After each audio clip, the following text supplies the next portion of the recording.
The foundation of humanity has always been its ability to innovate in the face of extinction. Time and time again, it has surpassed itself when confronted with an adversary determined to wipe it out. But humanity did not beg for mercy. It stood its ground. With every ounce of creativity, it transformed innovation into a weapon. The development of its arsenal was unique. Before scientists, the world had witnessed engineers and strategists working together to push the boundaries of what was once thought impossible. Strength alone was never the priority. Precision was. The goal was to strike as effectively as possible while minimizing waste. Weapons powered by modern energy sources became the backbone of a laser-guided response. Conventional warfare was rendered obsolete because, in this new age of battle, firepower alone was not enough. The rise of the swarm. Instruments of war had to outthink the opposition. Swarm drones became a symbol of this approach. These machines operated together, analyzing enemy movements in real time and modifying their tactics as they advanced. Each drone had a specific purpose: surveillance, direct attack, or ensuring that no effort was wasted. The power of adaptation. What truly set humanity apart was its ability to adapt. Traditional warfare had its limits, so researchers turned to non-traditional solutions.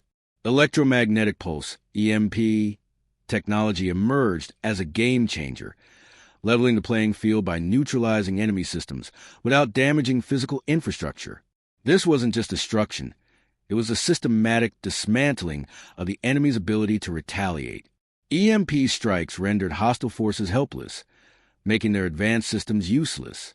It was a silent giant, crippling the opposition without the chaos of explosions. The quantum revolution.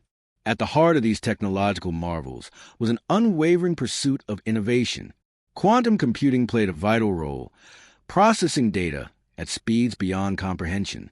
These systems could run millions of battle simulations in minutes, testing every weapon and tactic virtually before they were ever deployed. Errors were corrected, weaknesses eliminated. The arsenal was perfected, but technology wasn't just used for destruction. Defensive mastery advanced just as quickly. High-energy projectiles could now be deflected, creating safe zones for both soldiers and civilians. Because humanity didn't just seek victory, it sought survival. Every innovation had two purposes: protection and retaliation. The art of stealth. Humanity knew that brute force alone wasn't enough. Deception became an art. Stealth technology reached unprecedented heights, allowing entire fleets of aircraft and naval ships to move undetected. Cloaking devices bent light itself, rendering vessels invisible to sensors and the naked eye. The result? An enemy gripped by fear, paranoid and uncertain, constantly manipulated. Precision over power. Unlike past wars, this was not about overwhelming firepower. It was about targeted, precise strikes. Machine learning identified high-value targets, ensuring that every shot counted. Strikes were calculated to cripple the enemy's communication, logistics, and supply chains. War was no longer about destruction. It was about denying the enemy the ability to fight at all. The ethics of survival. These advancements came at a cost. Humanity had to confront its moral limits. Science, once deemed taboo, became a necessity. Genetic engineering was used to create biological weapons, microscopic agents capable of destroying enemy resources or interfering with their technology. A moral debate raged, but the grim truth remained: survival outweighed ethics. A global effort. This level of innovation was not the work of a single nation. It required global cooperation. Rival nations put aside their differences, pooling resources, manpower, and intellectual expertise. A central command structure streamlined decision-making, eliminating bureaucracy.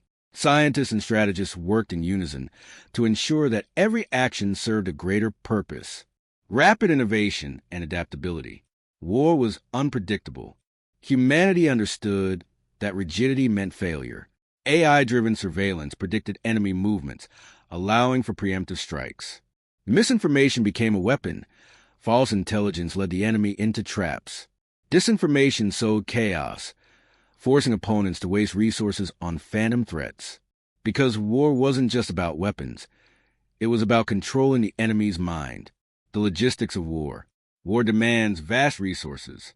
Humanity streamlined its supply chains, ensuring no delays. Raw materials, weapon production, and manpower were coordinated on a scale never seen before. And at the heart of it all, leadership, the leaders who united humanity.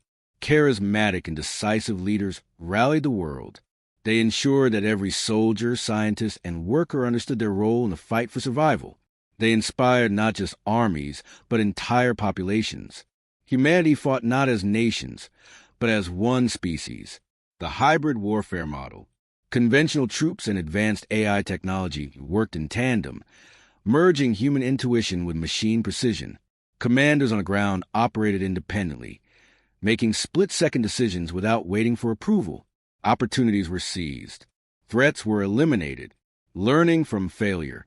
Every defeat was analyzed, not just to understand what went wrong, but to ensure it never happened again.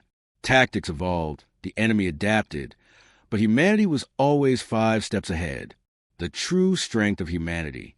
Amidst all the technology, all the weapons, and all the strategy, humanity's greatest strength was not its firepower. It was its resilience. Every scientist, every engineer, every civilian endured, not out of blind hope, but out of a deep understanding that the future was at stake. More than just a war. This wasn't just about winning a battle. It was about proving something greater. White heavy checkmark intelligence would always triumph over brute force. White heavy checkmark unity was stronger than division. White heavy checkmark adaptability would always outlast stagnation. Humanity wasn't just fighting to survive. It was fighting to prove that creativity and cooperation could overcome any threat. And in the end, it wasn't just the weapons that won the war. It was the vision behind them. The aftermath, rebuilding a broken world. The enemy, once a fierce foe, was now broken and struggling to keep up. But victory came at a cost. Resources were stretched. Lives were lost. These sacrifices weren't made in vain. Each loss served as a reminder of the stakes, strengthening the determination to move forward. The battle had shifted from fighting to surviving to ensuring a future worth living for. Humanity turned its focus to rebuilding, not just cities and economies, but the very foundations of its ideals. The war had ended. The scars remained. But so did the lessons. Humanity had not just survived. It had evolved.